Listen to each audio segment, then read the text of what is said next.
Hi, டே 63 movie complete பண்ணிட்டோம். Movie தி verdict Infinix மாலில் தான் பார்த்துருக்கோம். Show timing 12:55 PM. ஹாய், டே 63 மூவி கம்ப்ளீட் பண்ணியிருக்கோம். நம்ம சேனல் புதுசாக பார்க்குறவங்க சேனல் சப்ஸ்கிரைப் பண்ணிக்கோங்க அண்ட் பெல் ஐக்கானை கிளிக் பண்ணிக்கோங்க. ஸோ தட் நம்ம டெய்லி போடுற வீடியோ வந்து உங்களுக்கு ரெகுலராக வந்துகிட்டே இருக்கும். அண்ட் நம்ம சேனலில் பார்த்தீங்கன்னா ஒரு சேலஞ்ச் பண்ணிகிட்ருக்கோம். 365 days 365 மூவிஸ் இந்த மாதிரி சேலஞ்ச் பண்ணிகிட்ருக்கோம். ஸோ டெய்லி நம்ம ஒரு மூவி வந்து தேட்டரில் பார்ப்போம்.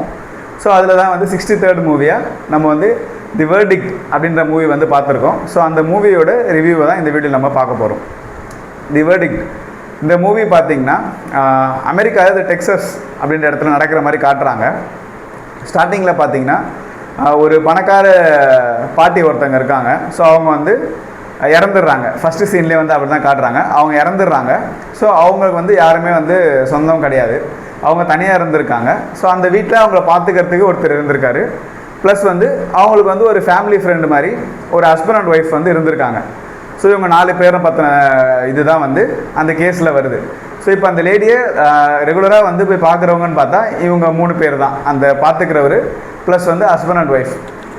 இவங்க 3 பேருன்னு பார்க்கும்போது லாஸ்ட்டாக அவங்க இறக்கிறதுக்கு முன்னாடி அந்த ஹஸ்பண்ட் அண்ட் ஒய்ஃப், அந்த ஒய்ஃப் தான் வந்து அந்த பாட்டி கூட இருந்திருக்காங்க. ஸோ இப்போ என்ன நடக்குதுன்னா, இப்போ அவங்க இறந்துட்டாங்க. அவங்க ஒரு பெரிய சொத்துக்கு பணக்காரங்க, பெரிய சொத்துக்கு அதிபதி அவங்க. ஸோ அவங்கள வந்து இப்போ இந்த இருக்கிற 3 பேருமே அவங்களோட வில்லில் வந்து, அவங்களோட உயிரில் வந்து இவங்க 3 பேரையுமே வந்து எழுதி வச்சுருக்காங்க. ஸோ இவங்களுக்கு அப்புறம் வந்து இந்த சொத்து இவங்களுக்கு தான் போனேன்னு. ஸோ அதனால் இந்த 3 பேர் மேலேயுமே சந்தேகம் வருது.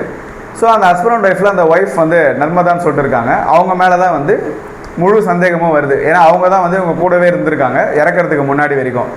இப்போ கோர்ட்டில் கேஸ் வருது. ஸோ இப்போ வந்து இவங்க மேலே வந்து அக்யூஸ் பண்ணுறாங்க.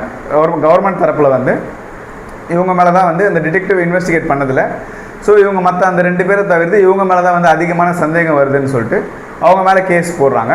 அவங்க வந்து நம்ம வரலட்சுமி இருக்காங்க, அவங்க தான் வந்து இவங்க தரப்பில் வாதாடுற வந்து அட்வொகேட்டாக இருக்காங்க. ஸோ அவங்கக்கிட்ட இந்த கேஸ் போது அவங்க எல்லா டீட்டெயில்ஸுமே கேட்குறாங்க. கேட்டுட்டு இப்போ இவங்களை வந்து நிரபராதி நிரூபிக்கிறதுக்கு அவங்க வந்து இவங்களுக்கு ஆப்போசிட்டாக வாதாடுறாங்க. ஸோ இதுதான் வந்து இந்த மூவியோட கதை. அவங்க எப்படி இறந்தாங்க, இவங்களை கொலை பண்ணது யார், இப்போ அந்த கேஸ்லேருந்து இவங்க வெளியே வந்தாங்களா இல்லையான்றது தான் வந்து மூவியோட கதையே. மொத்தமாகவே வந்து ஒரு 7-8 பேர் தான் இதில் கேரக்டராகவே வருவாங்க. ஸோ மூவி வந்து பார்த்திங்கன்னா ஒரு சஸ்பென்ஸ் த்ரில்லர். இப்போ இந்த கேஸு எப்படி வந்து மூவ் ஆகுது, இப்போ இவங்களை கொன்னது யார், கேஸ்லேருந்து எப்படி வெளியில் வந்தாங்க, அதுக்கப்புறம் நடக்கிற ட்விஸ்ட் அண்ட் டர்ன்ஸ் தான் வந்து மூவியே. பார்க்கும்போது நமக்கு எல்லார் மேலேயுமே வந்து ஒரு டவுட் வரும். இப்போ இவங்க பண்ணியிருக்க சான்ஸ் இருக்குது, அவங்க பண்ணியிருக்க சான்ஸ் இருக்குதுன்னு இல்லாமல் ஸோ அந்த கேஸ் சார்ஜாக இருக்க அந்த லேடி மேலேயுமே நமக்கு வந்து அந்த நர்மதா அவங்க மேலேயுமே நமக்கு வந்து சில இடத்துல வந்து டவுட்ஸ் வரும். ஸோ சூப்பராக வந்து அந்த மூவியை வந்து கொண்டு போயிருக்காங்க. கான்செப்ட் பார்த்திங்கன்னா வெளியில் எங்கேயும் போகாமல் ஸோ என்ன கதையோ அந்த கதையை எடுத்துகிட்டு ஒரு சீனுமே வந்து படத்துக்கு இம்பார்ட்டண்ட்டாக தான் இருக்கும். தேவையில்லாத சீன் மாதிரி இருக்காது. ஒரு சீனோட கனெக்டட் மாதிரி தான் எடுத்திருப்பாங்க. கோர்ட் சீன் எல்லாமே நல்லா இன்ட்ரெஸ்டிங்காக எடுத்திருப்பாங்க. அந்த வாதாடுறதை அவங்க வந்து அதுக்கு பாயிண்ட் வந்து திருப்பி பேசுகிறது எல்லாமே வந்து நல்லா சூப்பராக எடுத்திருப்பாங்க. டைரக்ஷனுமே வந்து நல்லா கரெக்டாக அதுக்கேற்ற மாதிரி போட்டிருப்பாங்க. ஒருத்தர் மேலேயும் டவுட் வர மாதிரி நம்மளுக்கு நல்லா வந்து கொண்டு போயிருப்பாங்க. அண்டு கிளைமேக்ஸுக்கு முன்னாடி பார்த்திங்கன்னா சில சீன் நமக்கு கொஞ்சம் குழப்பமாக இருக்கும், என்ன இது புரியாத மாதிரி. அதையுமே வந்து கிளைமேக்ஸில் ஒரு ட்விஸ்ட்டோட சூப்பராக வந்து அன்எக்ஸ்பெக்டடாக தான் இருக்கும். அந்த ட்விஸ்ட்டு சூப்பராக வந்து அந்த ட்விஸ்ட்டை ரிவீல் பண்ணி அந்த குழப்பத்துக்கான எல்லா பதிலையுமே வந்து கடைசியில் கொடுத்துருப்பாங்க. இது என்ன ஒரு வருத்தம்னா, மூவி வந்து தமிழ் மூவி, பட் வந்து 90% ஆஃப் த சீன் வந்து இங்கிலீஷில் தான் போகும். கீழே சப்டைட்டில் தமிழில் போடுவாங்க.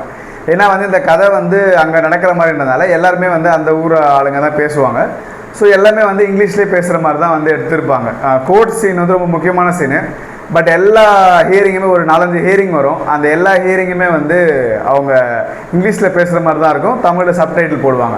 ஜஸ்ட்டு இவங்க அந்த 4 கேரக்டர் தனியாக பேசிக்கிறது மட்டும்தான் தமிழில் வரும். மற்றபடி மெயின் கதை எல்லாமே வந்து இங்கிலீஷில் தான் வரும். கீழே சப்டைட்டில் போட்டிருப்பாங்க. அது மட்டும்தான் ஒரு குறை. அதை வந்து நம்ம ஓவர்லேப்பில் அந்த தமிழில் போடுற மாதிரி கொஞ்சம் ஆட் பண்ணியிருந்தால் அந்த டீட்டெயில்ஸ் கொஞ்சம் ரொம்ப உன்னிப்பாக கவனிக்காமல் நமக்கு நார்மலாக அப்படியே டேரெக்டாக புரிஞ்சிருக்கும். மற்றபடி மூவி வந்து என்ன எடுத்திருக்காங்களோ அதை சூப்பராக மேக்கிங்கும் சூப்பராக பண்ணியிருக்காங்க. ஸோ அந்த ஊர்லேயே சிம்பிளாக முடிச்சுட்ருக்காங்க. 4-5 இடம் தான் காட்டுவாங்க. ஸோ அங்கேயே வந்து கதையை முடிச்சுட்ருக்காங்க.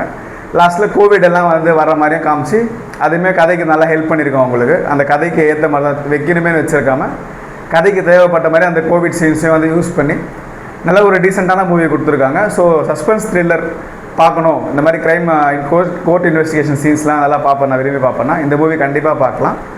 நீங்கள் ஆல்ரெடி இந்த மூவி பார்த்துருந்தீங்கன்னா கீழே 10க்கு எவ்வளோ ரேட்டிங் கொடுப்பீங்கன்றதை கீழே கமெண்ட்டில் சொல்லுங்கள். பாய்.